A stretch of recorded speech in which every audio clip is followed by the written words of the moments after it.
Welcome to The Explainer. Today, we're diving into a really fascinating political paradox, one laid out in a great column by Shankar Ayar. The big question is, how on earth can a major defeat at the Supreme Court actually be twisted into a political victory? We're going to break down the incredible legal and political chess match behind Donald Trump's tariffs. You know, the philosopher Michel de Montaigne once said, there are some defeats more triumphant than victories. And wow, does that hit the nail on the head here? This idea perfectly captures the political drama we saw, where a huge legal loss was spun into this powerful story of defiance and strength. So let's set the scene. On paper, the Supreme Court's decision to strike down Trump's tariffs, that should have been a knockout blow, a major setback. But, as we're about to see, the story was far, far from over.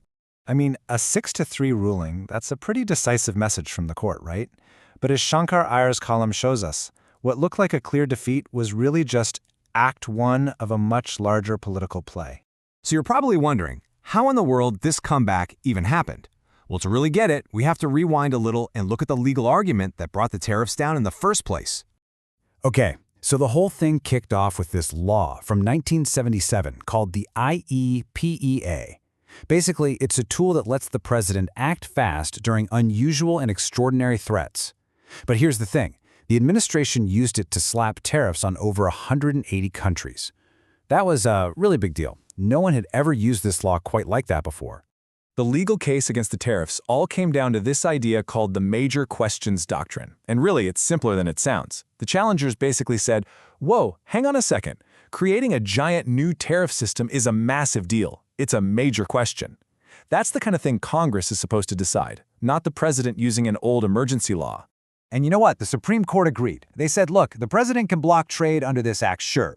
But a tariff? Well, a tariff is a tax. And the Constitution is crystal clear on this one. Only Congress has the power to tax. The president had overstepped.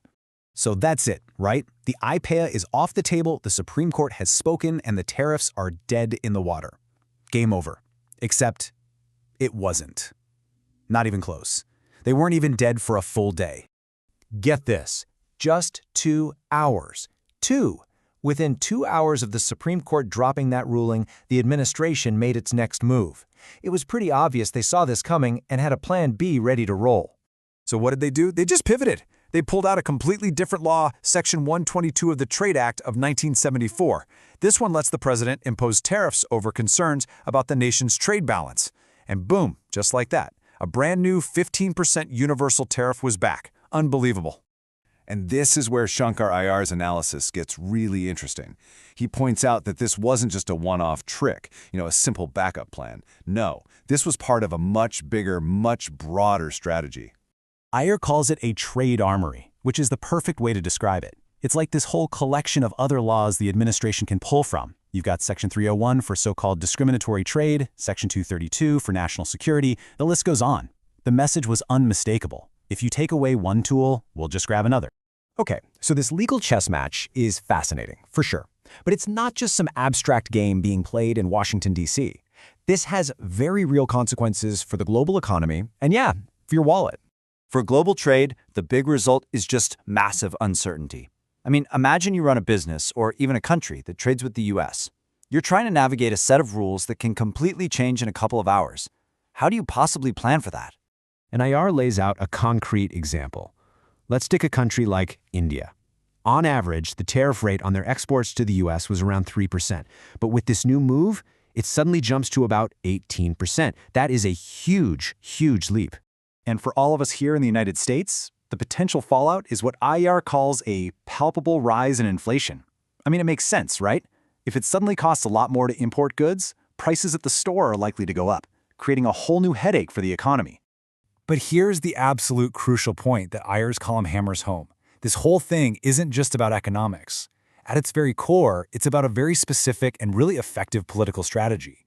Ayar argues that the administration just masterfully used the court's ruling. Instead of a moment of defeat, they saw an opportunity. That public humiliation was instantly converted into a fresh grievance to rally the political base. I love the word Ayar uses here, alchemized. It's like turning lead into gold. Any loss, he says, is alchemized into a victory. The legal defeat wasn't a setback at all. It became fuel for the narrative of fighting a system that's out to get you. And so it all leaves us with this final, really provocative thought. This whole episode, just as Shankar IR detailed, shows us a playbook where the old-school rules of winning and losing just don't seem to apply anymore. And that leaves us with a big question. When a defeat is actually more triumphant than a victory, how does that change the game for everyone?